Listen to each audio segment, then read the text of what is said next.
Good evening, good evening, good evening, and welcome back to the Hall of Fame College Football Late Shift. I'm your host, Jason Watkins, and if you love college football, you know you're in the right place.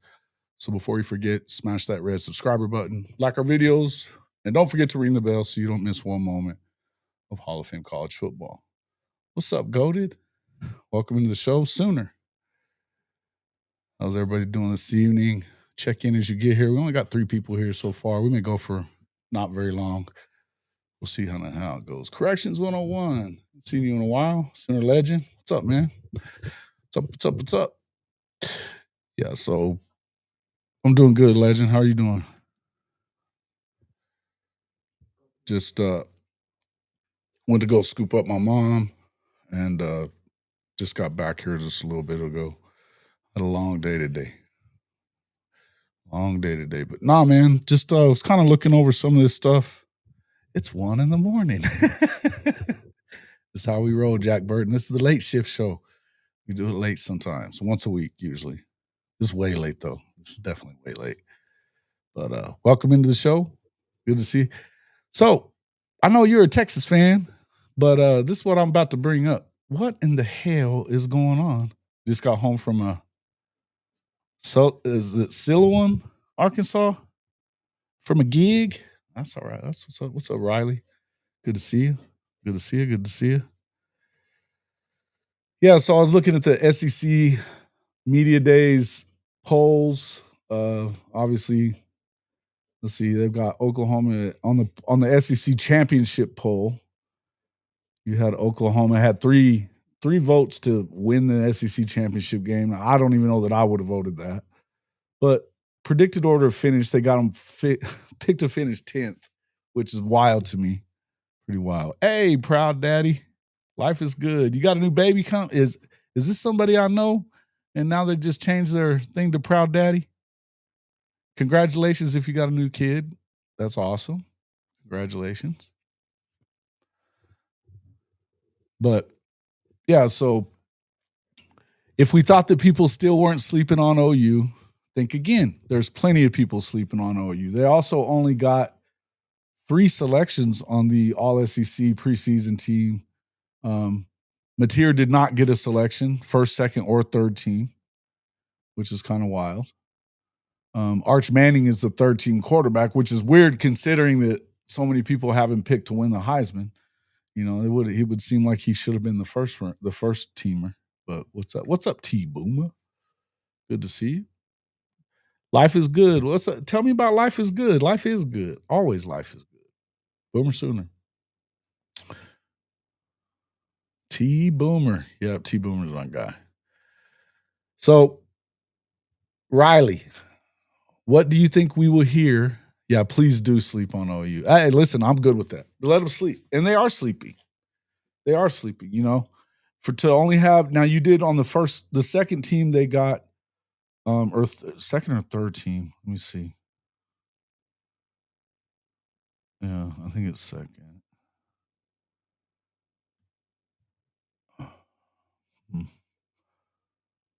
Yeah, Jade Knott made the second team. Third team defense was R. Mason, and then you had the long snapper make it. Third team as well.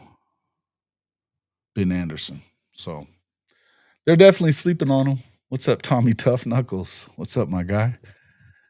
Just got home now from the Bama trip I was telling Cody Light about. Oh, yeah, Cody Light. Yeah, I forgot you were talking to. Oh, the baseball trip. That's right. That's cool. How'd it go? Did y'all win? Did y'all play well? Yeah, well, y'all don't sleep on no. We don't sleep on all you. Yeah. Exotic, that's the word they use. That's the word they use. Oh, that's too damn funny. That's funny shit. Yeah, they don't look at it. Exotic ain't the word they use, but that's funny shit that you say that. Yeah, let them sleep. Let them sleep. I think it's good if they do. And to be fair, I would tell you that this is SEC media. This is exactly how the SEC media is. You have a lot of folks in that media, and even some of the guys I really like, they don't give no love. They're not going to give love.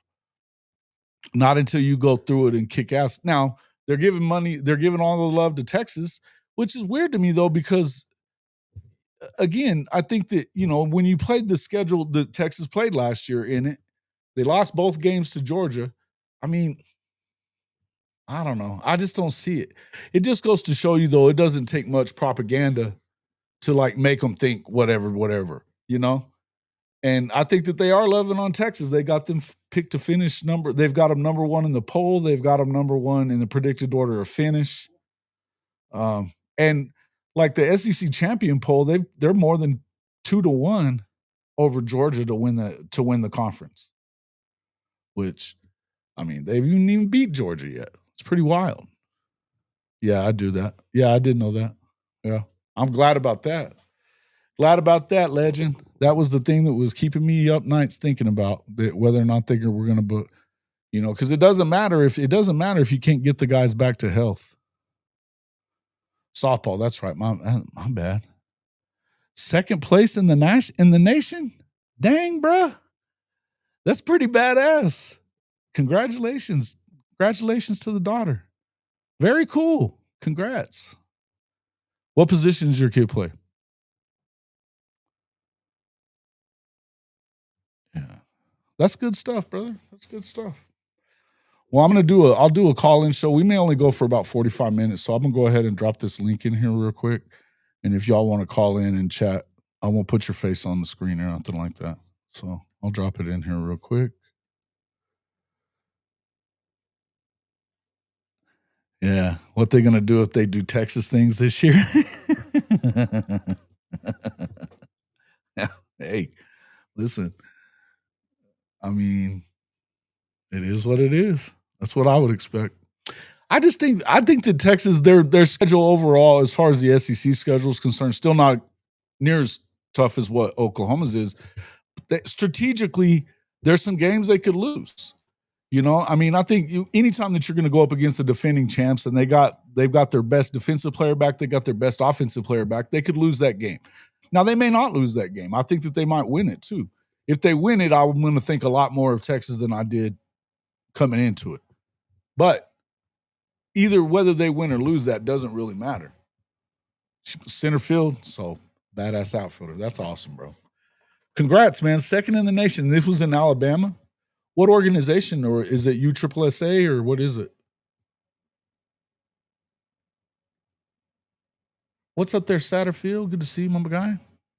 We were just talking about how everybody's still sleeping. The SEC itself, the SEC media is sleeping on Oklahoma.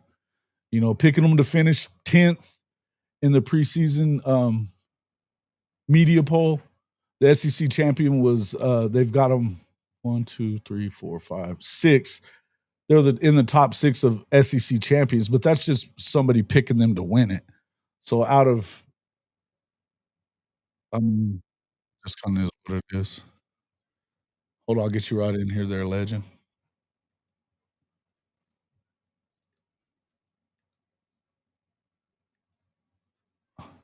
Can you hear me, Jason? Yeah, I got you, man.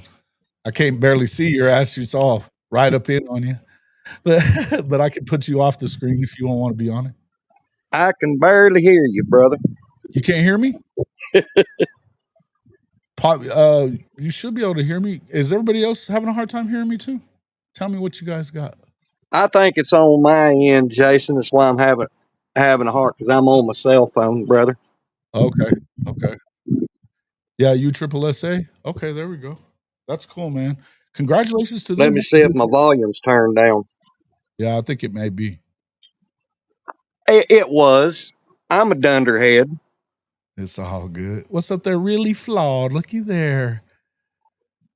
I don't want to listen to the Texas. Hey, Jason. I'm not down in Texas. I'm saying they're sleeping on Oklahoma. That's what we're talking about, really. You should pop in, though. We should talk about that a little bit. Sounds like you feel some kind of way about some stuff there, really flawed.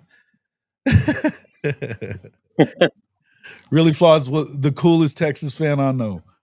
Coolest Texas. Yeah, I like really flawed. Yeah, she's awesome. What did you think about the SEC media days and just kind of all of it? What were your thoughts about all that there, legend? Well, I thought BV done said all the right things at the main podium, Yeah. and then you know, and why we got snubbed out, but I'm not even going to worry about that. I like what BV had to say. I love what John Mateer had to say. Everybody said the right things, Yeah. and so I personally liked BV's presser when they brought him on the stage, and so I kind of got. I don't know if you watched my live stream the other day. I kind of got my feels over something that was said the other day, but I'm gonna save it for another day. Well, what were you in your feels about? Tell me about it. A certain somebody compared our beloved Brent Venables to Will Muschamp, and that I had to stew on that all freaking night. It must have been Stat guy. that guy. He did do that. I kind of let it go. I know you did. But I left. If you notice, I left right after that. So Yeah, you did, Jason. I But left right after. but me and Bishop and TP and Dwayne Johnson, we had us a little a little gripe session over that. TP calmed me down. He told me don't let it get to me. But Jason, I've learned doing this podcast. Yeah, dude, he's a South Carolina fan, bro. Mm-hmm. You got to remember that. Jason, last year during that game, does people not realize we give South Carolina 21 points? If they wouldn't have got those freebie points, that wouldn't have been a blowout. Here's the deal. Here's the actual truth. Lenore Sellers had 201 total yards and one touchdown. Yeah. It didn't have shit to do with Lenoris. It didn't have shit to do with their offense. It had everything to do with the worst game plan I think I've ever seen for a game. That you've got, that you literally had a tight end, and not a blocking tight end, but just a pass catching tight end that's a tight end by name only, just by the position he's at on the field. One-on-one block defensive ends that are first team All-Americans. Right. I mean, you can't, when you do that, listen, three of those, you had 3 touchdowns within 5 minutes, right? And 2 of them were like taken. Mm-hmm. Yeah. But I'm not crying over spilt milk. It is what it is. This is what I'm doing now. I'm looking at the schedule. I made a prediction during my live stream. I said after the Red River rivalry, we will be undefeated. Mm-hmm. I got us at 2 losses. Jason, I don't know why that out of all the games on our schedule, that the Tennessee game has me concerned for the fact that it's played at Neyland Stadium, Rocky Top. Yeah. And you know how difficult, Tennessee could be at their worst, but when teams go to Rocky Top, they have problems at Tennessee. Yeah. And I heard, correct me if I'm wrong, Jason, but I heard you say by the time we play Tennessee, their freshman quarterback will have some time under center and all that. Mm-hmm. Yeah. Time under center. So freshman quarterback. Who are you talking? Wait. Say that again. Doesn't Tennessee have a freshman quarterback they're playing? And by the time not a freshman. He's not a freshman. He was. That's right. He's a transfer from UCLA, ain't he? Correct. And he was at Appalachian State last year. Went to UCLA, and then whenever they got Nico, he went to Tennessee. Yeah. But he was he was a stud at App State, but it's at App State. It's different. You know what I mean? It's like right. Here's the deal. I can get behind a kid playing for Josh Heupel in that offense having a good year though. That's the thing. Now, my thing about Tennessee is that they lost a ton on defense. They still pretty good on the defensive line, which is good. They lost their receivers. They lost their number 1 guy, which was their running back. and Nico. Oh yeah, I forgot about that, Jason. Yeah, Dylan, what's his name? Dylan something or other. Anyway, he was a stud. But let's see. Everyone just needs football back. The conspiracy series, guessing games. I'm tired. Yeah, I feel you. And I can tell you, look, this is all the thing. Let's talk about Dion crying about NIL. Oh man. Did he do that? Lord. Well, But I don't want to get into the NIL stuff because I get wound the freaking crap up when we start talking. Yeah, you do. I don't want to hear that shit. I don't want to hear people talking that stupid shit. But here's the thing. I think that Oklahoma should beat Tennessee. I think Oklahoma should beat South Carolina. And here's the thing. If you do those things, then they're going to have to shut up because right now, just think about that. You guys are up and you know, I just heard from, hey, what's up there, Eric? Jimmy just said he had to leave the chat because he was mad at Stat Guy and Jonathan Lewis that night. Same night that you're talking about. So listen, I get it. And I didn't get into a big argument with them, but it tells me that they don't really not everybody pays as much attention to college football teams around the SEC and outside of the SEC as they act like they do. Right. You know? Hey man, you in here? Are you listening to my brain? Have you been listening to my thoughts there, Eric?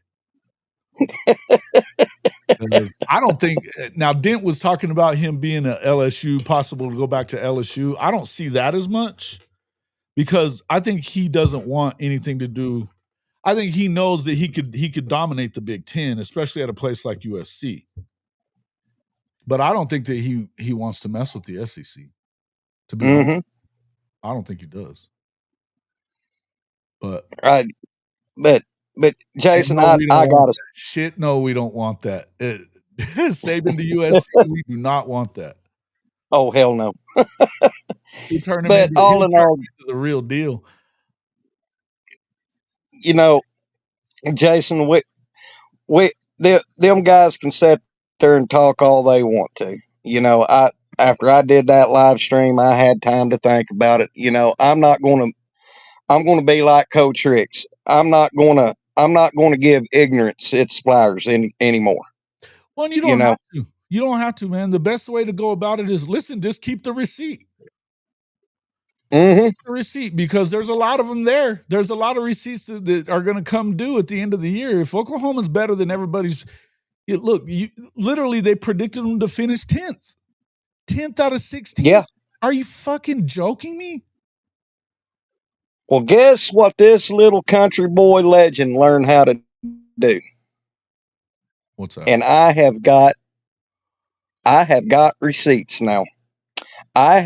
And I'm not going to do it unless we go to the SEC championship. Not win it, but go. Yeah. We don't have to win it. But I've got a folder on my laptop full of things that were said negative about OU. And if it comes to fruition, I'm making a video about it. All the clips will be played. All the hell out. Hey, listen. So am I, and believe it, so am I, because I took all kinds of hell. Believe it, so I'm getting took all hell, brother. It's I'm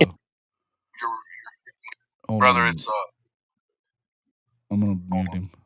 Yeah, we're getting an echo from you there, legend. Go into your I muted you, but we had Jason, echo coming from. Can you hear me? Let me check something on my end to make sure it's not me. Oh, okay. Check something on my end to make sure it's not me. Okay. No, echo cancellation's on my side, but it's doing it. No, echo cancellation's on my side. USC would be a good spot. What's up there? Probably causing my cell phone. USC would be a good spot. I don't want him to come back at all, to be quite honest with you, but I wouldn't like it if he went there for sure. And Really Flaws says, yeah, I can't listen to stupidity. It's exhausting. But it is. But here's the thing, and you know what? For as much as SEC media people and talking heads like to act like they know so much about the game and so much about the SEC, I don't think you're paying attention to much if you're picking Oklahoma to finish freaking 10th. Because the bottom line is they do have a real deal quarterback. They're going to be better on offense than they were last year for damn. I mean, hell, it's Oklahoma, for fuck's sake. It's Oklahoma. So what's up, Stevie G? And yeah, there's no way that, hey, look, if they were to go bad this year and they fire Venables, I mean, if it continues to be bad, they are going to fire Venables. It doesn't matter if it's this year or next year or whatever, but Oklahoma ain't staying dead for long. They're not going to do it. That's just not what it's not in the wheelhouse for OU and for the school, for the fans. It's not ever going to be put up with, you know? Go ahead, Legend. You'll have to unmute yourself.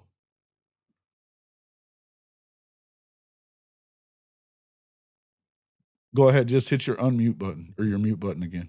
What's up, Stephen G? Daniel Odom said he's locked in 1,000%. I like that. I like that too, man. He's a stud. Saban to Okie Light. Why would you want the people that we hate to be good? Because they would get good. Don't do that, Cherry Bear. Come on now. It's interesting hearing Oklahoma fans say Heupel. What about it? We love Josh Heupel. We ain't hating on him.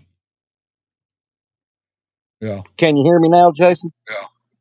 Gotcha. No, I agree with everything. Gotcha. I agree with everything you say, Jason. I'm just, from now on, the Legend's going to be like a duck. Let it roll off my back. Nothing ain't going to happen until toe hits leather, you know. So we're just going to, and you know what? Like you say, if we throw a clunker this year and BB gets fired this year or next year, we'll get a coach, bar none. But I just have a feeling that BB is against the world right now. He's calling the defense. He's got the right pieces of the puzzle in order as far as the coaching staff, players, et cetera, et cetera. I just don't foresee BB throwing a clunker this year because we already know he's the best at calling defense. And I'm like you now. I don't throw out X factors anymore.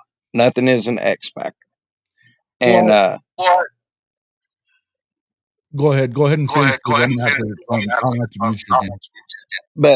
But what I'm loving, like me and Coach Ricks always and Bishop always mentions, is you got the four horsemen back: BB, Wes Goodwin, Chavez, and Todd Bates.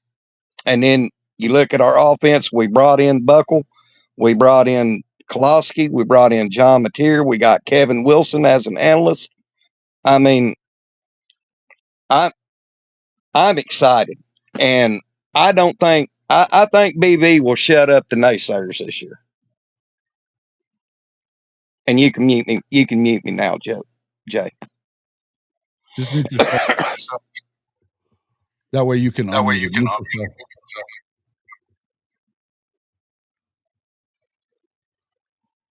Okay. Anyway, no. So first off, yeah, absolutely. I would just tell you that.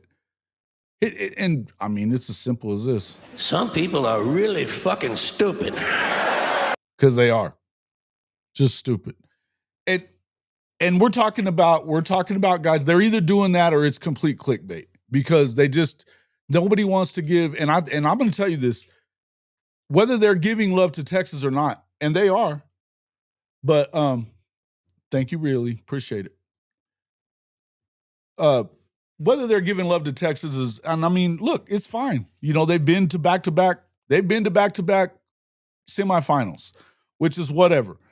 Forget about the fact that they are replacing a bunch of people and a lot of things have to go right. And really, Flawed will tell you that there's a lot that Sark has to prove. He has to play better, and so he needs to do better in close games. She'll tell you that. Watch her show.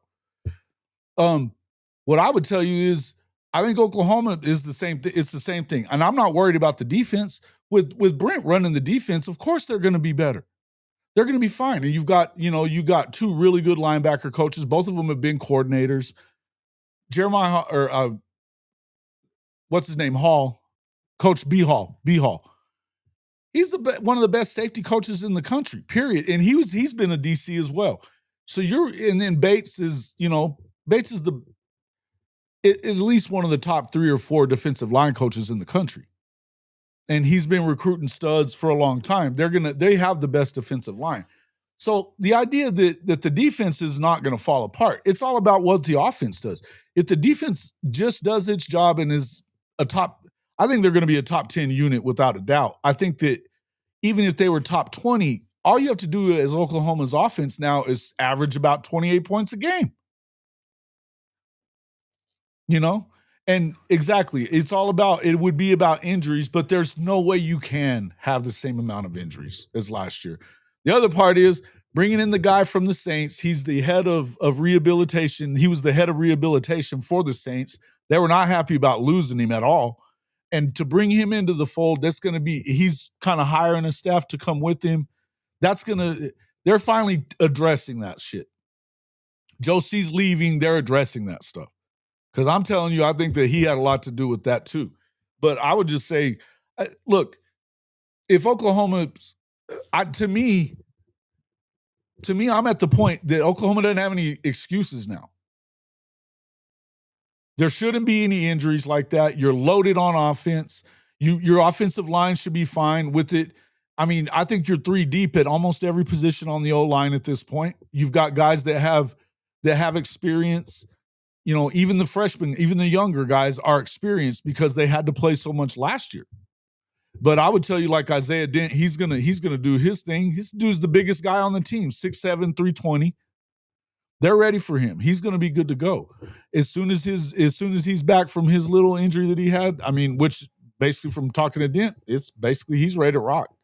By the time fall gets here, he's gonna be ready to rock. But you've got Simmons, that they brought in the portal. He's been a very good offensive tackle for the last couple of years.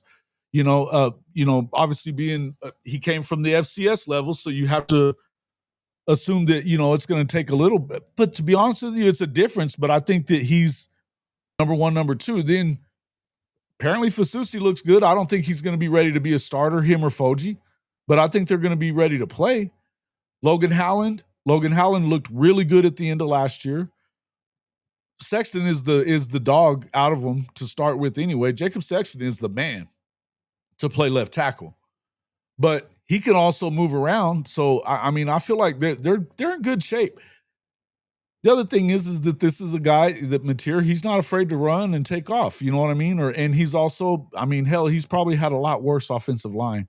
He's played behind one for the last couple of years. I think he's going to be fine. But the idea that the SEC people, you keep on hearing that same shit. Well, he did that at playing the Mountain West schedule. Yeah, but you going to tell me that all these quarterbacks that were playing in the SEC would have put up the numbers that he put with that team? I don't think that they would have. And 44 touchdowns is 44 touchdowns. He's playing with better talent now. So my deal is I believe that at the very worst, this offense is top 30. If they do that, they're going to win a minimum of 8 games, top 30. If they're top 30 and you're a top 10 defense, which I think is very likely, they're going to win 9 or 10. Yeah. Well, Jason, if you remember on that show that night, they made mention that because there again, the narrative, Mateer coming from Wazoo, how's he going to fare in the SEC? I got one name, Diego Pot, the Vanderbilt quarterback from New Mexico State. What did he do in the SEC? Jay said that on my show. Mm-hmm. He lit up he lit them up. And dude, they haven't won more than 2 or 3 games in like 5-6 years, bro. I know. So that comparison to me was asinine because of, like I said, if you're talking about material coming from Wazoo, uh, way out west school with nothing, then you might as well throw. You might as well throw. I can't pronounce his name, Jason. You know the Vanderbilt quarterback. Diego Pavia. Yeah, Diego Pavia. Yeah. I mean, he was unknown going into the SEC. So, like I said, I I'm tired. That's one narrative that really that I'm getting sick and tired of, because it don't matter what school you played at. When you're talented, you're talented, and that carries over if you're whether you're in the Big 12, Big 10, SEC. So that's what I wanted to say, Jason. Yeah, listen, I'm with you on that. Neelio, I'll call you whatever the hell I want to. But no, man, what up with it? Good to see you, man.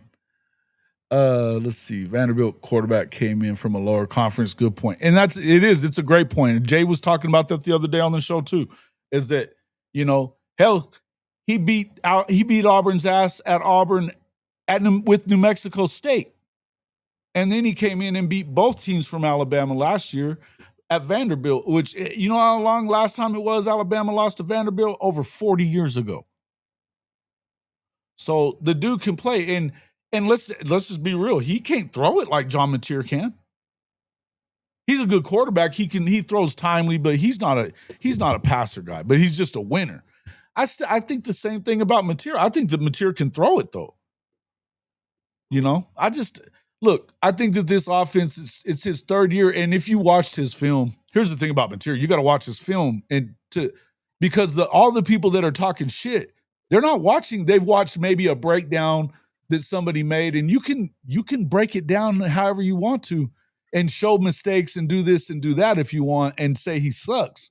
Or you can go and look at it as a whole on the season like I did and watch Arbuckle's offense when he was at Western Kentucky and and things like that.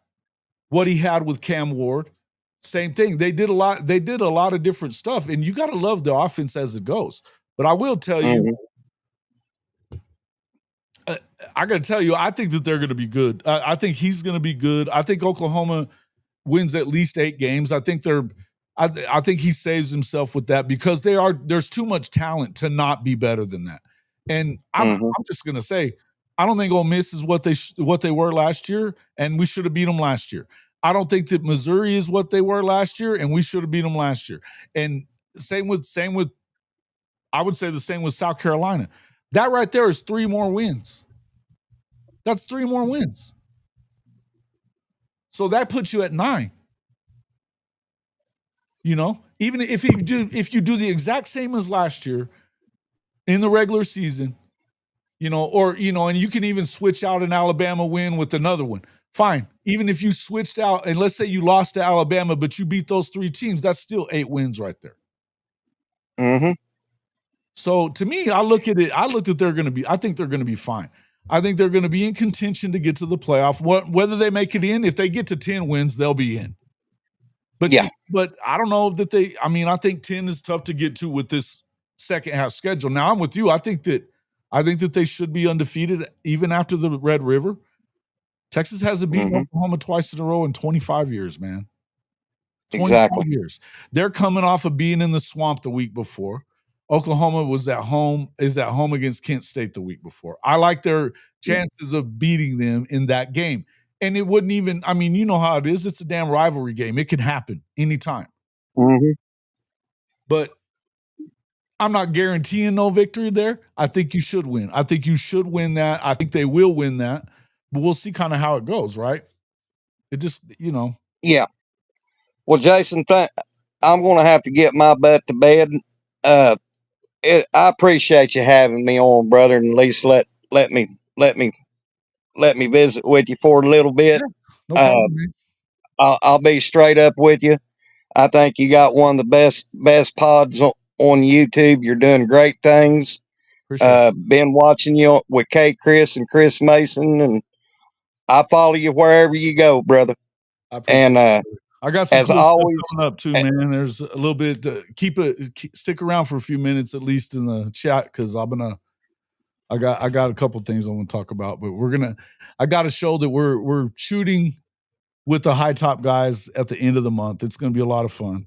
And I but hope that it turns into something more, but we'll kind of see. I'll let you know. as always, Jason, you have an open door to my channel anytime you want to come on. I'll send you a link, and if you can't make it, I understand, but you have an open door anytime to my live chats, brother. Appreciate you, brother. Thanks for checking in, man. Appreciate you. Oh, anytime, brother. Appreciate you, Jason. All right. Talk to you later. All right, brother. Mike the Legend in the show. Maybe you guys can call in. I'll put you on the screen. Mike the Legend comes on the screen because he's always on the show. You dig the lid? It's even cream colored, bro. This is a cream colored one, actually. It doesn't look it as much on here, but yeah, it's kind of iced out. The icy whites. I like the icy whites.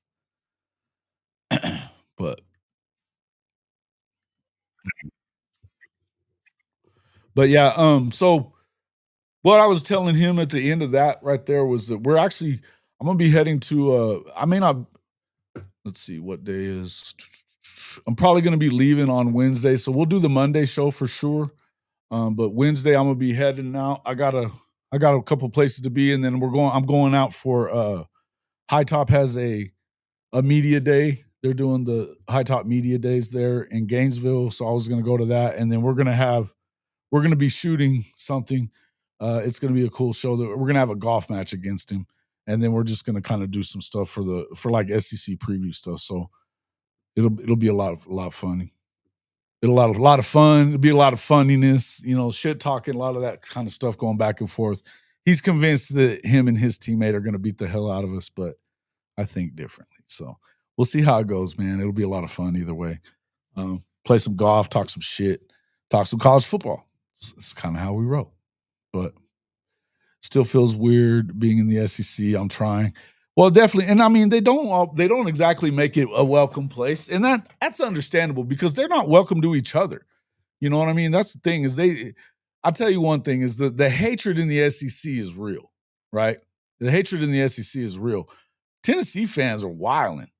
We had those guys, and it was crazy that to me it was such a benign statement that I made too. I was like, man, they've been talking a lot of shit saying they're going to beat us by 50 and all this kind of stuff. And I put that out there on TikTok. It got 100,000 plus views, and probably half of them, were talking on there and talking smack. It's just wild, dude. The Tennessee fans are a trip. South Carolina fans are the same way. It's just they're not going to give any love until you earn it. And so you got to go out there and win these games. I think Texas has to go out and find a way to beat Georgia. You've lost twice to them. You need to beat them. Looking at it, even if I think they go 8-4, 9-3, I think that they're beating Georgia this year because I think Georgia's the one that's about to fall back. I do. I don't know what they got at quarterback. Gunnar Stockton, he looked okay, I guess. But we're just going to assume that they're going to go out there and light it up. I don't believe it.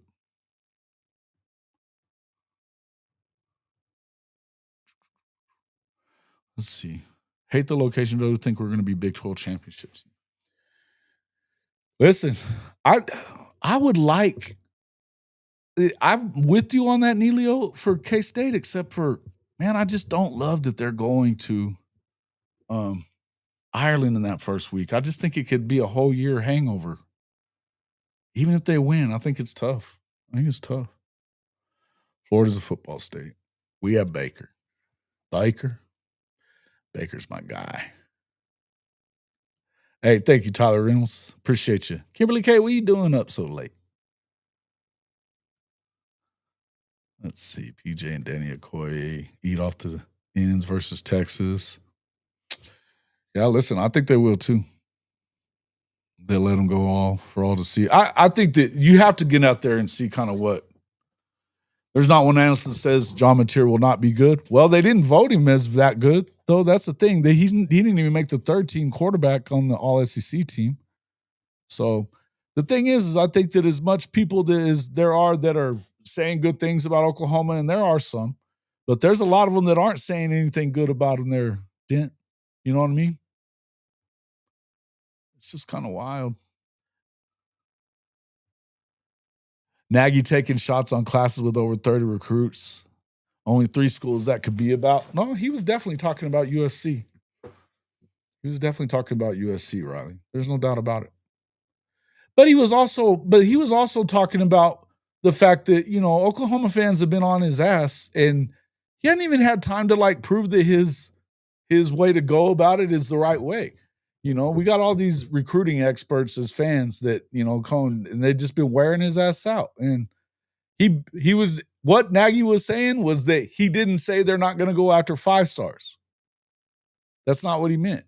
He meant that if they have somebody that they have ranked the same, that according to the rankings, he's a 3-star, but they have him ranked, their rankings show him just as good as the guy that's the 5-star, of course they're going to go after the 3-star because he's cheaper. That's just smart. And even whether or not you do anything with the NIL stuff has nothing to do with it. If you're trying to keep under a certain number of money, and that's what you're supposed to do, then you can't afford to have a bunch of those guys. And that's what he's talking about. How are you going to do that how are you doing that with over 30 guys? But there are ways to do it. The way I look at it, I think that there's a lot of schools that aren't giving NIL money or rev share to everybody. They're just not. You know, you get your cost of attendance, your tuition, things like that, which is still quite a bit.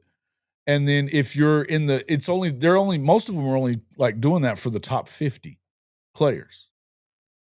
You have an 85-man roster. That means 35 guys are getting cost of appearance or cost of attendance and tuition costs.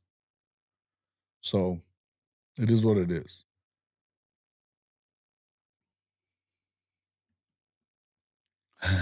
You'd like to know why you're still awake too? I feel you.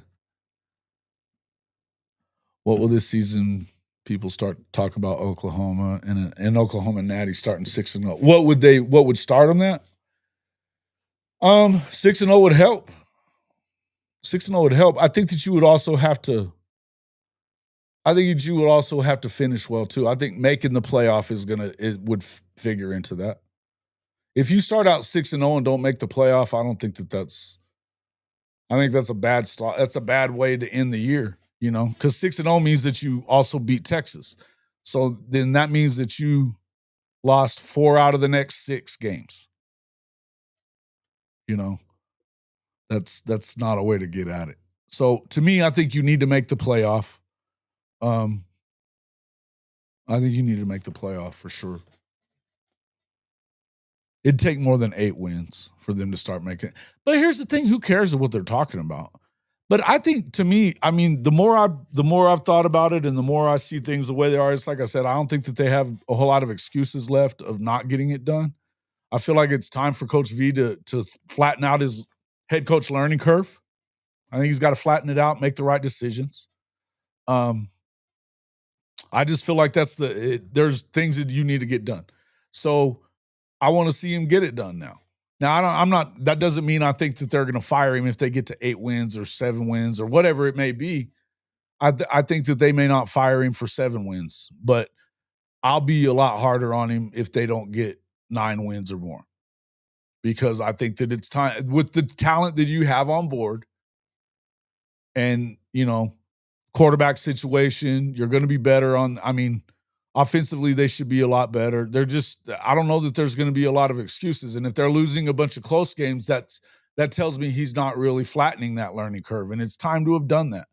Now, I do think that Kevin Wilson being part of it, you know, on the offensive side and being able to help by stepping in there in those certain situations and helping him through it, I think it's big. But I think we need to see you go ahead and like graduate and manage that better, you know? So that's where I feel like they don't have as many excuses anymore. Now, again, I think they're going to win 9 games. I really do. I think they're going to win 9 games. I think they may win more than 9. But I need to see it. Maybe I just need to see it. We're awake because we're still ready for college ball. We're so ready for college ball. Yeah, man. I'm definitely ready for the shit. This feels like it feels like the offseason has been ridiculously long. And so yeah. Yeah, listen. Oh, you're talking for the same season too. Yeah, I agree.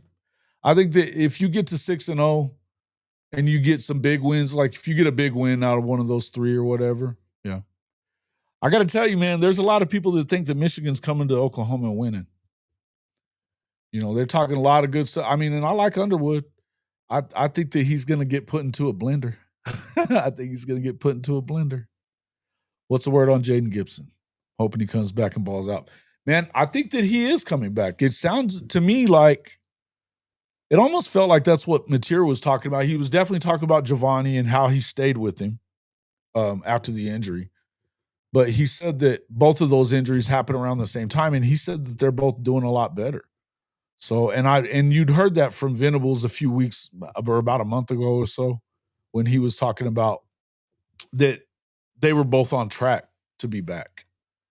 So I'd love to see them both there. I think you get both Gibsons, oof, you know what I mean? And, you know, Jaden Gibson's what, 6'5"? Big boy, 6'5", 6'6". It's a big target, man. It's a big target. And Giovanni's 6'3", and he's, you know, he moves like he's, you know, 6 foot or under. And plus having a guy like Deion Burks, man, that's what I'm saying. They can be super explosive offensively. Very explosive. Hit the like before you go to bed. Eric Basham. Texas A&M bought the most expensive class in history and is still not seeing the returns. All they've gotten for it is, yeah. And they got high and they got high. Yeah, they've gotten high for it. And listen, and I think most of that team, I think they've got a real deal coach this time around. You know. But I don't know that any coach is good enough to overcome what it takes to what happens at Texas A&M. I think it's just mediocrity. They just what they do. And they have this, and especially now that Texas is back with them in the same league, now there's that real inferiority complex that comes over them. Look at the way they've been acting. I mean, it's just, you know, of course, Texas made it worse when they grabbed their baseball coach and all that other shit. I think it's tough. I think Texas A&M is Texas A&M, man. They're going to win maybe 8 a year.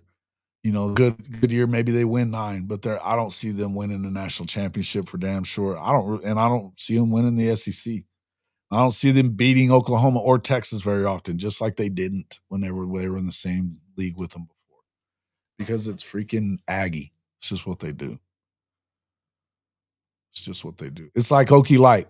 They just don't beat Oklahoma very often. Well, Aggie didn't either. I think they've played them 27, 28 times, and they've won like 18. Something like that. I mean, it's what it is. Yeah, get them both back. Look out. Yeah, no shit.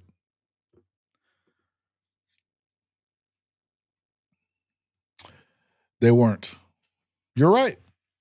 You're right. And listen, man. I've been saying it. There's a reason why I've been saying it. It's weird to me that everybody just thinks that Oklahoma sucks, and they've got a lot of guys coming back, returning, and in that whole what is it, the returning talent and whatever those, you know, returning production, the numbers that they do, the returning production numbers, it includes transfer guys, and Oklahoma is one of the top 10 in the country in returning production. It's not just from guys that played last year at Oklahoma. So they're top 10 in that, and I think Texas is in the hundreds, you know? So there's a lot. I'm not saying they don't have good players. They do. They're damn good. They're good. They've recruited good players, and they've been doing a good job of developing that talent since they got on there. Since they got there. Whether or not they do that again, I think there's an awful lot for Texas to overcome in order to be able to back up what they did last year. I would tell you it doesn't matter now come next year, 2026, I would tell you that Texas is definitely a favorite for the national championship. But I think that they need to get some more if Arch comes back a second year, and it sounds to me like he's coming back a second year, no two ways around it. He'll play at least 2 years. I think that they'll definitely be a favorite in 2026. I really don't think that they are in 2025. Again, I think that there's just too many things that have to stay the same, and they've lost a lot of guys. 25 dudes to the draft alone in the last 2 years. That's a lot. So I think that I think it's going to be a little much to ask. Their road games, their toughest games this year are road games. Aside from the Oklahoma game, that's always where it's at. But then you've got Ohio State, you've got Ohio State on the road, Florida on the road, and Georgia on the road. So even if you just lose those games, that's still 3 losses. Oklahoma beats you, there's 4. If you win one of those games, Oklahoma, I still feel like they're going to lose 2 of those games, at least the road games we're talking about. So that's 2 there. At minimum, I feel like they end up with 3 losses this year. And I don't even think that that's necessarily a terrible season whenever you're replacing as many people as they're replacing. Yeah. No shit, right? No, see, and I think you're right on that. I think that I get what you're saying. Yeah, I got it. Assistant with a killer mentality. Yeah, show up and bully the teams that they should be bullying. I get it. Yeah, you shouldn't be. Look, Arizona State should have beat them, and that shouldn't happen.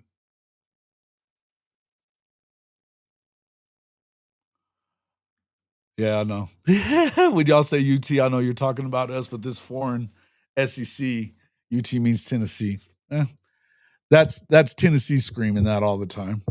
It is what it is, dude. But no, you're right. I mean, look, is when it comes to that stuff, I think that that's where, and that's what really Flawed has said that a bunch, that she wants to see him win those games and like and be better in the crunch time. That, I want to see the game be called better, cleaner, not as many mistakes at those certain amount of times. And she's one of the few Texas people that says that I've seen. Now there's some, it feels like there's a few more here and there, but like when you get into like Catch and those other dudes, I mean, they just lie a bunch. They're just always lying, it feels like, especially Catch's ass. So to me, I feel like I get what she's talking about, because you think about it. I think Sark does really good with his scripting. When he scripts it out, once he gets to the end of the script, now you should be going back to what worked. And it seems like sometimes he forgets that. But yeah, they need to do a better job in some of the bigger games. You think about it. They won on the road at Bama. That's the last time they've beaten a team that you could have said they may not be favored in that game, right? They're winning these other games, but there's been some close ones. Arkansas was pretty close. Vanderbilt was close, real close. They almost lost that one. Hell, Mississippi State was closer than it should have been. And A&M was one play away from beating them. And they weren't as good as Texas. Now they're on the road at Austin this year. I don't know that I believe A&M's going to win that game necessarily, but it depends. Yeah. Get a team down, have broken the opponent. Yeah, man. Because they run the ball like crazy on them, just freaking grind them into the ground. Win with your offensive line. Yep. And I think that's the thing about, like, to me, the idea that like going sideways on the goal line, we're talking about Texas, that Ohio State game is a prime example of a game that was not good at the end. There's no way that they should have been doing anything but handing the ball off.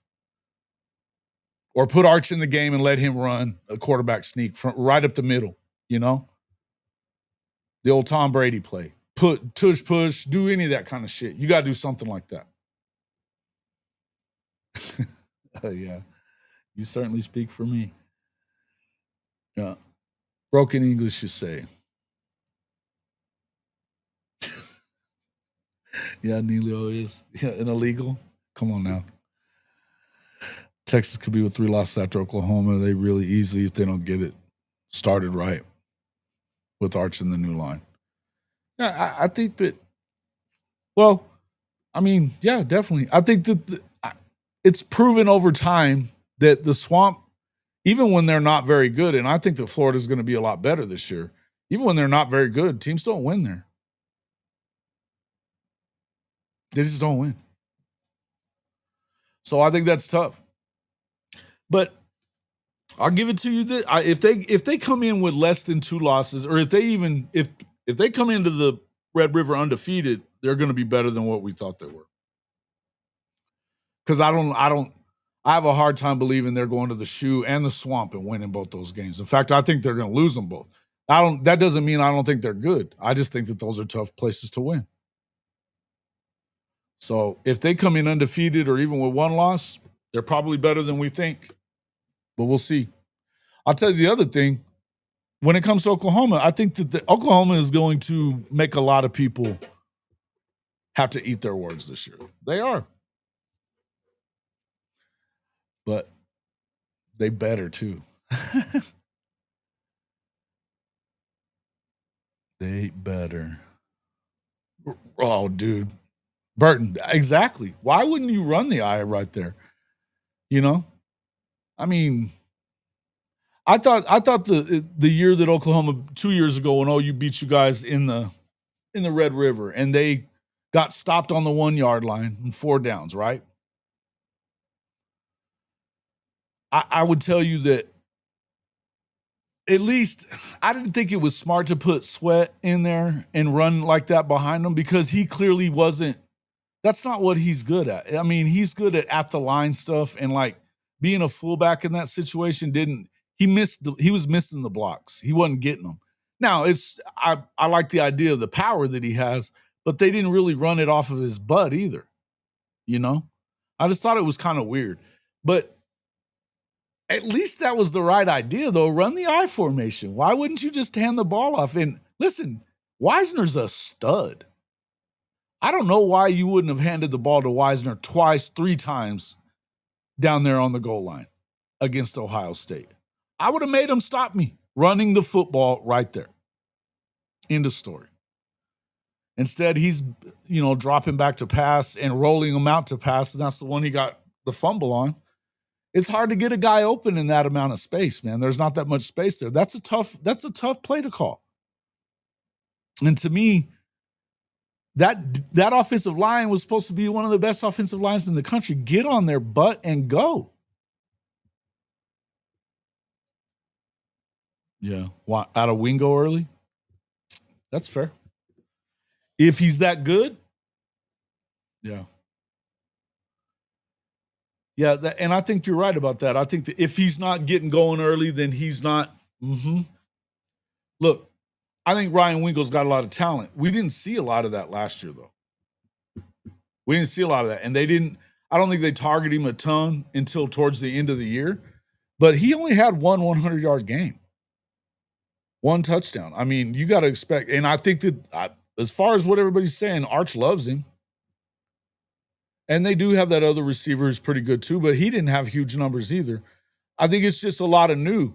Now, the guys that they brought in out of just their true freshman guys that they brought in are both badasses too, though. So, I mean, and really, I don't think that – my thing is I don't think that they're going to be bad on offense. I wouldn't say that. And when I say bad, I'm thinking about Oklahoma from last year. It's nothing going to be like that. I just think that – and I think that they'll still score a lot of points on most of the teams that they play. But I think those close games, we're going to have to find out. We're going to have to find out.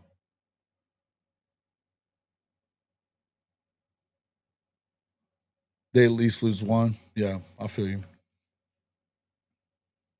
Are you crazy for not being worried about the Michigan game? Just don't know how they score. From what I'm hearing, I mean, I've been paying more attention to what Michigan people are saying. They like Underwood a lot. They think I heard somebody saying yesterday that they feel like Underwood could be he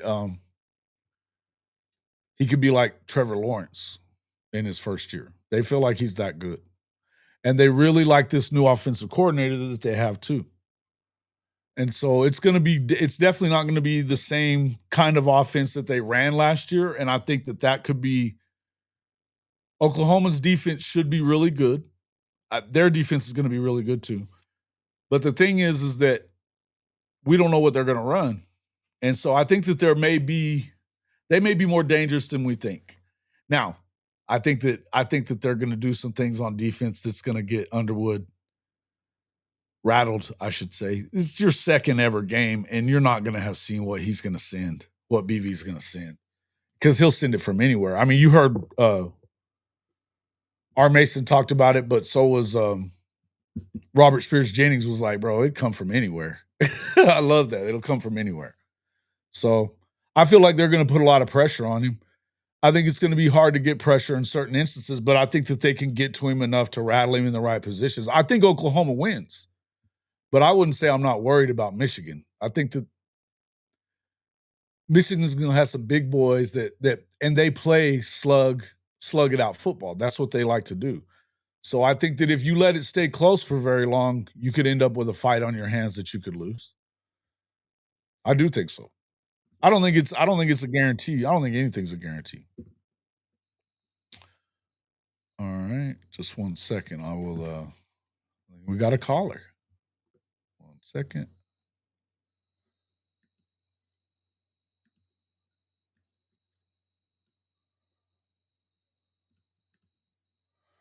All right, we got Parker Berry in here. What's up, Parker? Oops. Can you hear me? Oh, he fell out.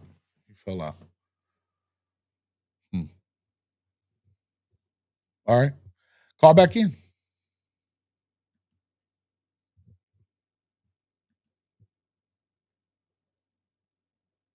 Let's see. Fourth quarter, red zone, Sark is worrisome still. So frustrating. Right. And that's what I've been saying. I think that definitely he's kind of recruited to the point that they're good enough to beat pretty much everybody on their schedule and stuff. But I also think that those close games, I mean, you've seen it where he doesn't call the greatest plays. It just doesn't seem like they're doing the right things. Like I said, when it comes to being down on the 2-yard line, and you got there really by running the ball down there, at that point of the game, you're down 7, got a chance to tie it. You need to I'd stick it in Wisner's chest and say, fuck it, go. We're going to go. Or I'd have brought in Arch and let him run a QB sneak type of play. But I would have definitely done something like that. It wouldn't have been throwing passes down in that part of it whenever you got there on the run game. They played for St. Louis University High. Hard to fail at that program. Yeah. Dobie will be in his ear all night. I'm glad Kendall Dobie's coming back. Somebody said that yesterday too, and I think it was Unc was talking about it on the show that we did yesterday. I agree. I think Dobie's going to be unbelievably good. Look, I mean, here's the thing, man. That's the whole deal. Is you've got Dobie coming back and healthy, ready to go. You've got the safeties are ridiculous, and I mean, add in the new dudes, Reggie Powers, Boganowski, and Reggie apparently is going to be playing a lot of Cheetah too. And everybody's talking about him. And hell, Venables is talking about Man, Omarion Robinson. Like he may get a chance to play. He didn't really bring up Gentry Williams. Gentry Williams is healthy from what I understand and ready to rock and roll. I think it's going to be great. I think they're going to be fine on that side of the football. And even if your corners aren't super experienced, I think they're going to have enough push on that D line. Because on top of that, you look at Kendall Dobie can play corner. So if you end up having him play corner and you're using more of Reggie Powers at Cheetah, that'll be good. It's a good thing. What's up, Crow? What you doing, man? You gonna play the Cheetah? Are you fast like that? Hey, man, let whoever play the Cheetah. I think they got a lot of good dudes to play it, and with the guys they have, coaching them linebackers. I think the linebacker room, I think there's been questions about it because of Danny Stutzman being gone. I think hell, Venables is a linebacker coach, and then you got Goodwin and the new guy. All three of them are linebacker dudes. And then you've got Skowski, too, that's also coaching linebackers. I mean, these dudes, I think the linebackers are going to be loaded up and ready to rock and roll. Now, and I'm not saying that they're not going to miss Danny Stutzman, but I think that they've got guys that are going to be just fine in his place. Tristan Williams is healthy. He'll be the rock of the defense. Listen, I think Gentry's the kind of guy that he's a lockdown type of dude, man. He's an NFL guy. He's got the size, he's got the length, and he's got the speed. Health is his thing. If he's healthy, we're in good shape. If not, they're going to have to. But I think that even behind them, they've got a bunch of young guys that are really good. Hawkins' little brother is said to be very good. He looks really good so far. Omarion Robinson, another guy that looks really good so far. They were talking about Jeremiah Newcomb has looked really good. And the expectation is that you get, some of these other guys too, let me just pull up the depth chart here. I mean, the corners right now where they've got it, Devon Jordan, I keep forgetting about Devon Jordan. He looked pretty good too, but Malik, Reggie Powers, Cortland Guillory. Oh no, or not Reggie. Malik, Devin Jordan, Guillory, Bowen is on the left side, and at the right, what they're showing here, Jacoby Johnson is the starter right now that they're showing on our lads. Now, I don't know that that's correct. I think if Gentry is healthy, he's starting. But if he's getting enough time in there that our lads would think that he's the starter, that means it's coming from somewhere. Tristan Haynes is another freshman guy that might be really good. I mean, they've got guys that are going to be pretty damn good at that position. So, yeah, again, I'm not worried about the defense. I think that's the one thing I know that Brent Venables can do well. I know he can do that well. So I ain't tripping about that. Somebody else call in, hit that button, get in there. I won't bring your face up. I'll just put that back in again. Satterfield, he played at Summer High School in St. Louis at the Rock in the off season when he was, let's see.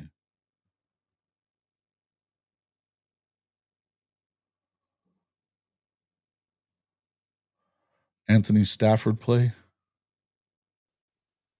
Anthony Stafford, who's that kid? He plays where's he at now? You got 5.3 speed for 53. That's pretty fast for 53 years old there, Crow. That ain't bad. That ain't bad. I guarantee you I ain't running no 5.3. Shit.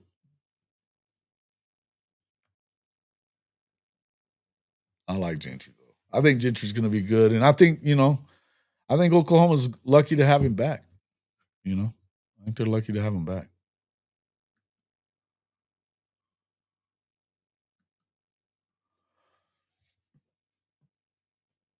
Let's see.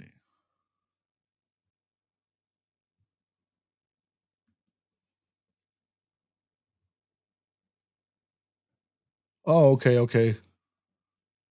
I knew I should have known that name. It was getting at me. I was like, where do I know that name from?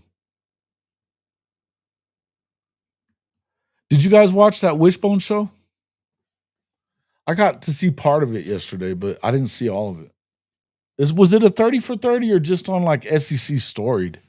Because I think that's the one I was watching was SEC Storied. It didn't seem like it was the whole one. I'm gonna have to go check that out. We should probably try to watch it on we could do it in the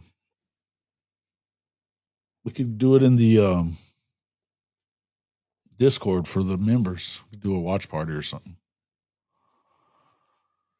Good once as you ever were. I'm as good once as I ever was. Okay, Toby. Yeah. Cart fullback, Stafford at one, running back, Pat Collins at another. Okay, yeah, late 80s then. Yeah. Somebody was asking about with Josie leaving is could they get Cole Gundy or Cale Gundy back? They will not. That will not be happening. That will not be happening. That was just as much to do with Coach V as it was with anybody. And he earned that shit. You can't say that word. You can't say that word. Come on now. Mark Henry's son, he's playing for OU, but it was for your wrestling program. Yeah, but he's on the D line now. He's on the D line now.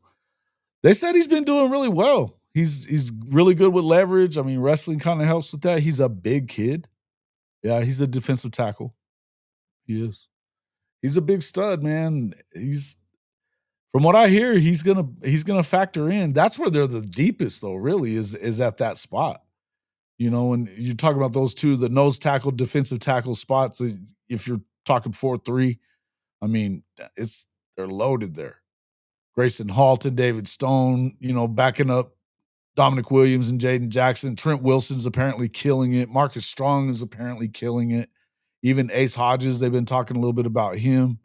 Those guys are legit. So I mean, they're 6, 7, 8 deep at those two positions, and they're kind of interchangeable. But so I just feel like that's why I like it so much. But yeah, I actually talked to Jacob Henry at the Red River game last year during the second half of it. He was sitting pretty close to me, and then everybody kind of got shuffled around, and we ended up talking for quite a while. And what a great kid. What a great kid. But he was telling me, hey, I know you. He'd watched the show, I guess, or whatever. I know you or whatever. And I said, you're Mark Henry's kid? And he was like, yeah. What a cool guy. I still remember when Mark Henry was sitting there. They tell that story. The Big Show tells that story about he's sitting there looking all dejected and shit. And he's like, what's up, man? You okay? And this is in the locker room. And he goes, man, I've been trying to rip this quarter in half and I just can't do it. And he's all bent to shit, but he couldn't rip it in half. And he was all upset about it. It's one of the greatest stories ever. He said that even the Big Show was like, I don't want to mess with this guy. He can kill you. That's awesome. Mark Henry's a big boy. And another guy was saying they were talking about that he ripped a locker. I guess they couldn't get into this guy's locker and they were fixing to leave. And so Mark Henry went in there and ripped a steel locker off its hinges, broke it off for the guy to get in there. It's insanity, man.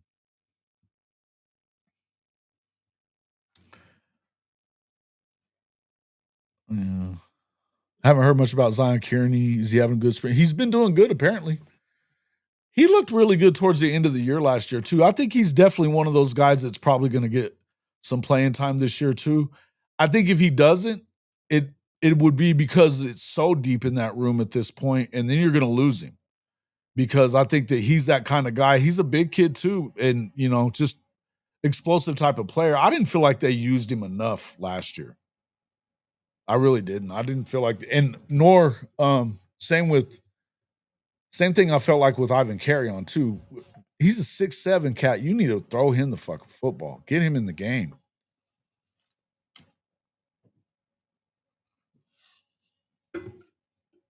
I just think it's going to be.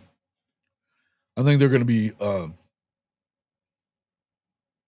They've got some real talent in the receiver room this year. I'm not worried about this offense, man. I'm just not. I think they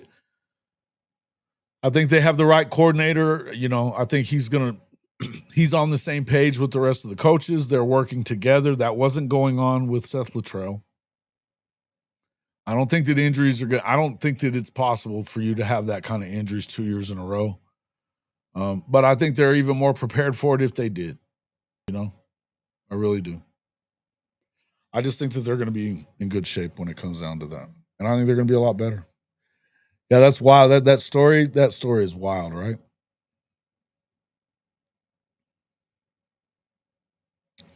If Kel would have had wide receivers that could actually separate from their defenders, he would have been so much more. Yeah, everybody talks about what Kel was really good at was recruiting. If he was a great coach, he'd have been a coordinator or a head coach a long time ago. I was going to say it. But he did recruit pretty well. He did recruit really well. But I'm not one of them people that thinks that we need to bring Kale back. I'm sorry. I don't. 20 yards and in, Ivan should be in no matter what. I agree. Yeah, your goal line at red zone spot. Absolutely. That's a great idea. EPL and short yardage goal line package with the ball feels right.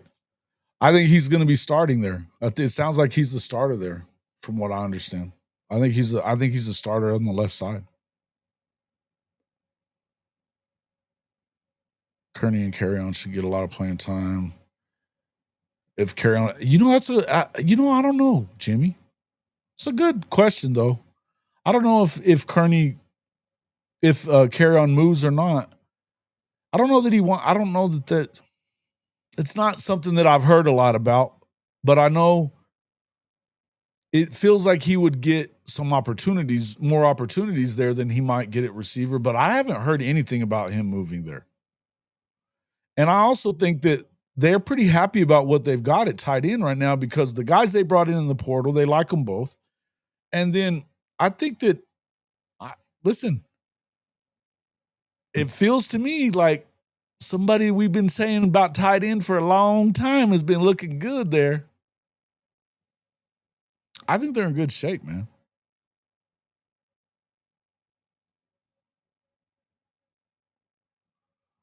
Gibbs had Kale running option and sprint draws. That's just no bueno. Oh, yeah, Gary Gibbs. He wasn't a very good coach, was he? He just wasn't a very good coach. They were shitty back then, though.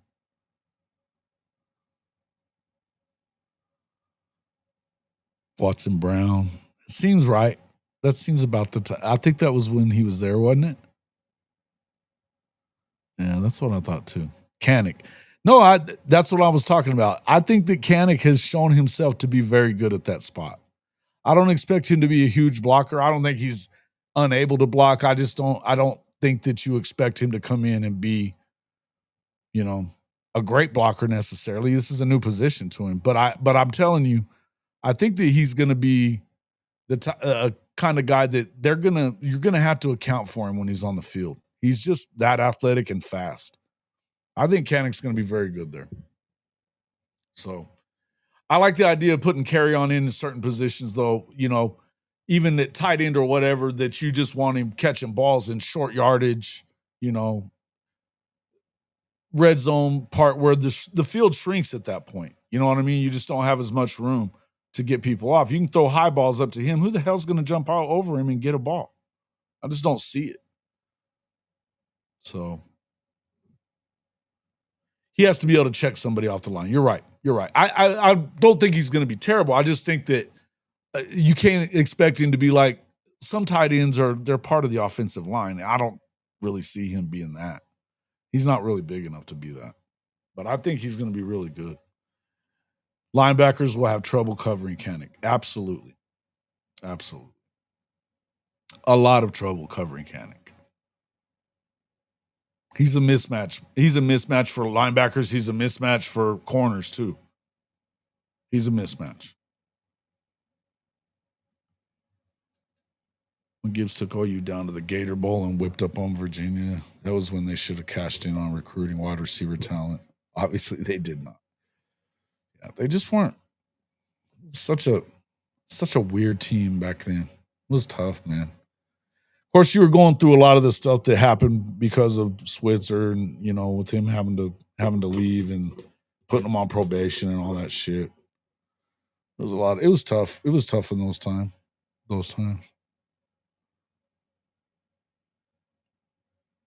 Yeah. Yep. I agree. He's got abilities. I think he's going to be a very welcome addition to that position. I do. Is it fair to say even if OU offense looks good in week 1, we shouldn't take much out of it because they're holding plays back on purpose for Michigan? I don't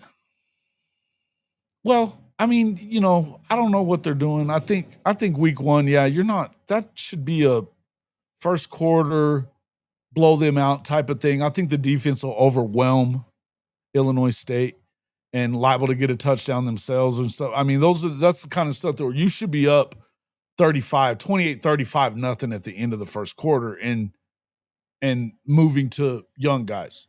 And I think that's the hope.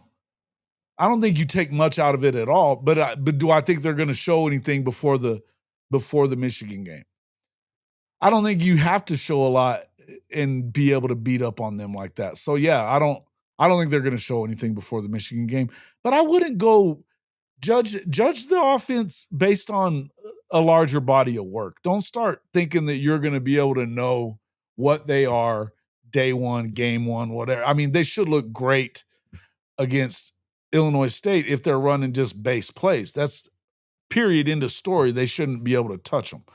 But against Michigan, I think even if they don't have a explosion offensively, you got to keep into consideration that Michigan's got a damn good defense. They're good in the trenches. They're good.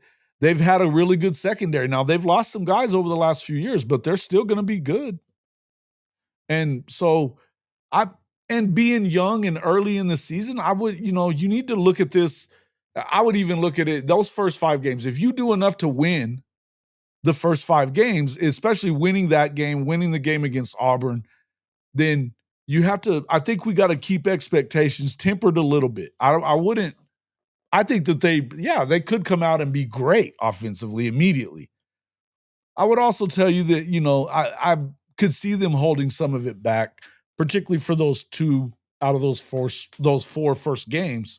They're important games. The Michigan game is important, but I think you probably don't want to show everything in that game either, because as much as you want to win the game because it's Michigan, they're not in your conference. They don't really hold anything over you being a conference champion team. So you probably don't. I don't know that you want to show everything in that game either. But I also think that he's got a pretty expensive playbook. I don't know.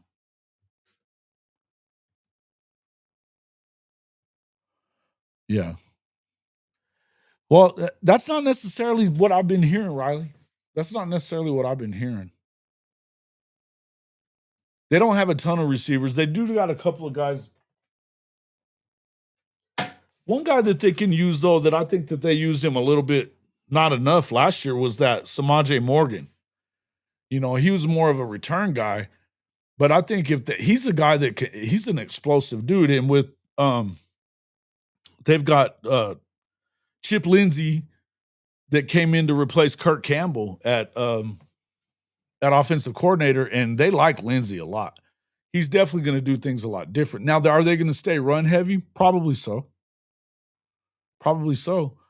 But I don't know that. I mean, look, what are you going to do when you get up against a team like Oklahoma that doesn't give a lot up to the run?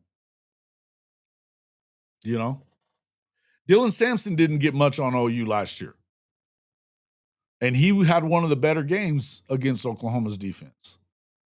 Him and Trey Wisner. And I think Wisner had longer runs. But if you think about it, it was towards the end when they had been on the field forever at that point, because you had 9 straight 3-and-outs in that shit. But I also think Wisner's really good. CJ Baxter's good too. I think that they're going to be good when it comes to running backs. But I would just tell you that when it comes to Michigan, I don't know. I could see it being a close game. I could also see Oklahoma pulling away a little bit if their offense isn't very good. But I think they're going to win. I think they should win. The expectation is to get a win. I think with the defense as good as it is, and a true freshman quarterback in his second game in your house, you should win that game. You should win the game. I think that Venables will have something dialed up for him that he's not ready for, at least enough to win the game. Orji transferred out. He did. They've got the guy they got backing them up was at Fresno State last year, I believe. I want to say that's right, but it's not him. Yeah, I was wanting Trey. Yeah, well, and apparently DeMarco thought he had him locked in. They thought he had him locked in, and they scooped him at the last minute, man. Wisner was good, though. Yeah, Orji's at UNLV, is that right? I didn't know that for sure.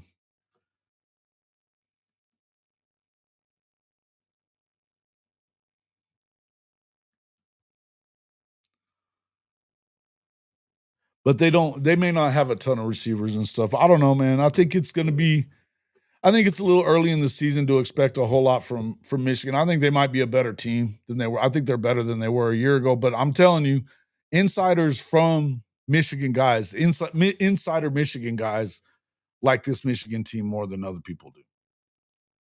And if you look, all the polls have them ranked, all of them.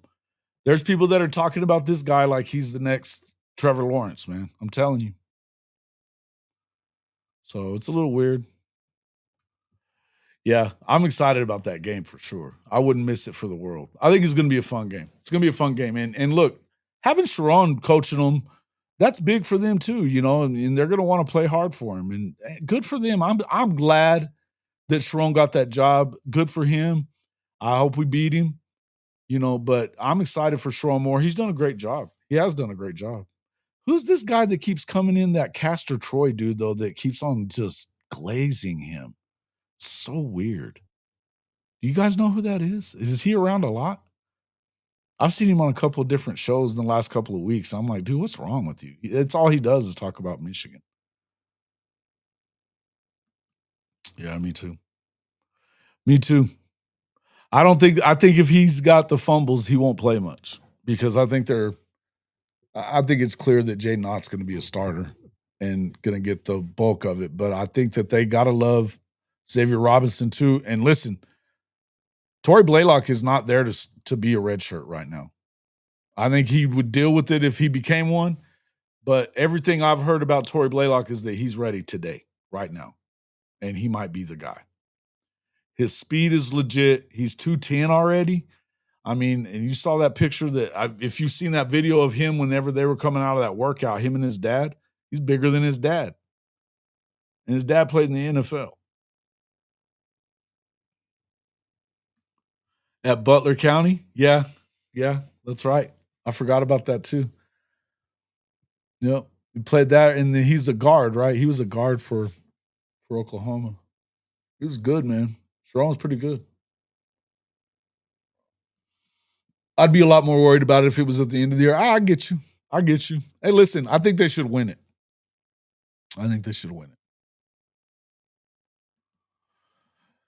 Let him do some kick return stuff. I could see that happening. But if you get a guy that takes anything to the house on a kick return, you're going to use him elsewhere too, bro. You know what I mean? That means you're explosive with speed and everything else. So, yeah, I know that it's got it. Yeah.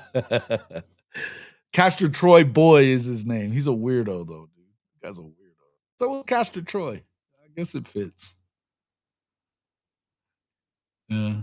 Yeah. Playing both, from what I understand. Playing both. He got banged up. He got hurt, and then they ended up playing him later. But they stopped playing him because he fumbled too many times.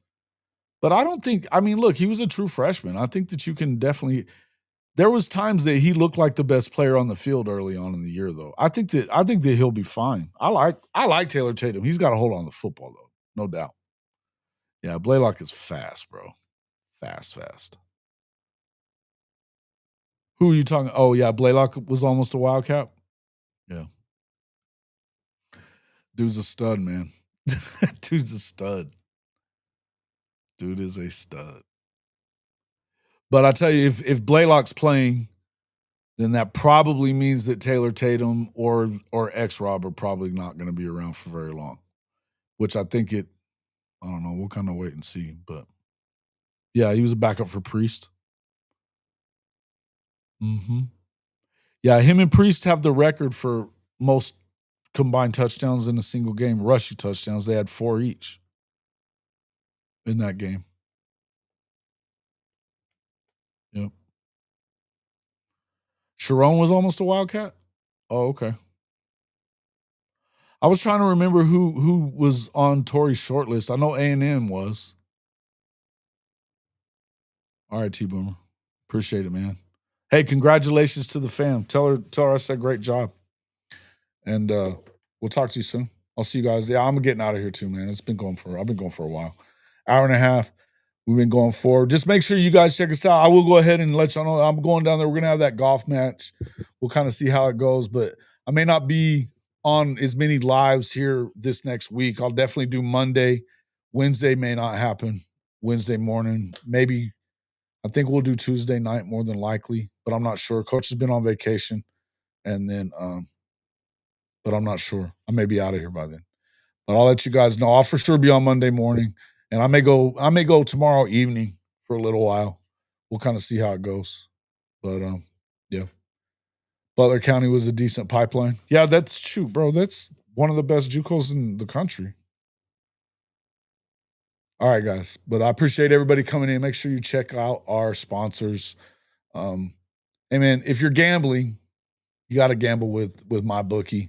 They'll give you $1,000 sign-up bonus, up to $1,000 sign-up bonus for your first deposit. So you should get in there and check it out.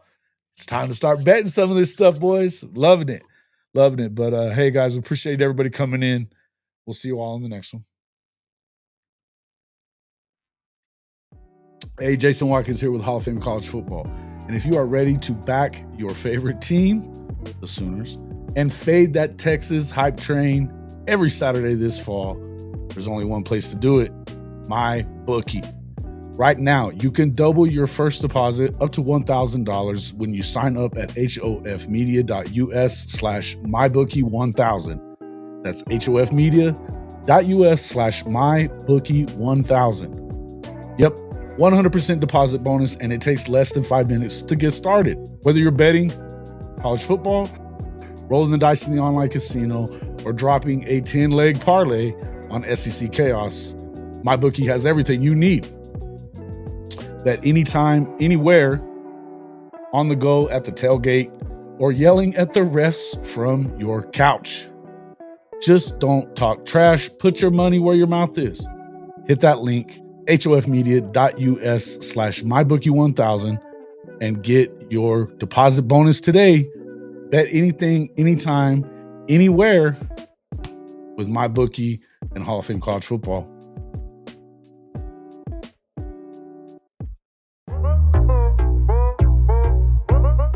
Are you tired of your game day gear looking like it's stuck in the offseason? Well, step up your fandom with Hall of Fame College Football's official Fanatics partner store. Whether you're a diehard Oklahoma Sooners fan like myself, bleeding Crimson and Cream, or you rep another one of the SEC's heavy hitters, Fanatics has you covered. Shop thousands of officially licensed hats, jerseys, sideline polos, and exclusive championship merch from the entire Power 4 and Group of 6 too, all shipped directly to your doorstep and fast. You want to gear up like your favorite coaches and players? Are you looking for that perfect tailgate tee or a statement piece for your man cave? Fanatics is your one-stop shop for authentic college football gear from everybody that plays the game. So do yourself and your team a favor. Click our link in the description or simply log on to hofmedia.us/fanatics. That's hofmedia.us/fanatics. And you can shop everything that you want for the best prices of the day right on our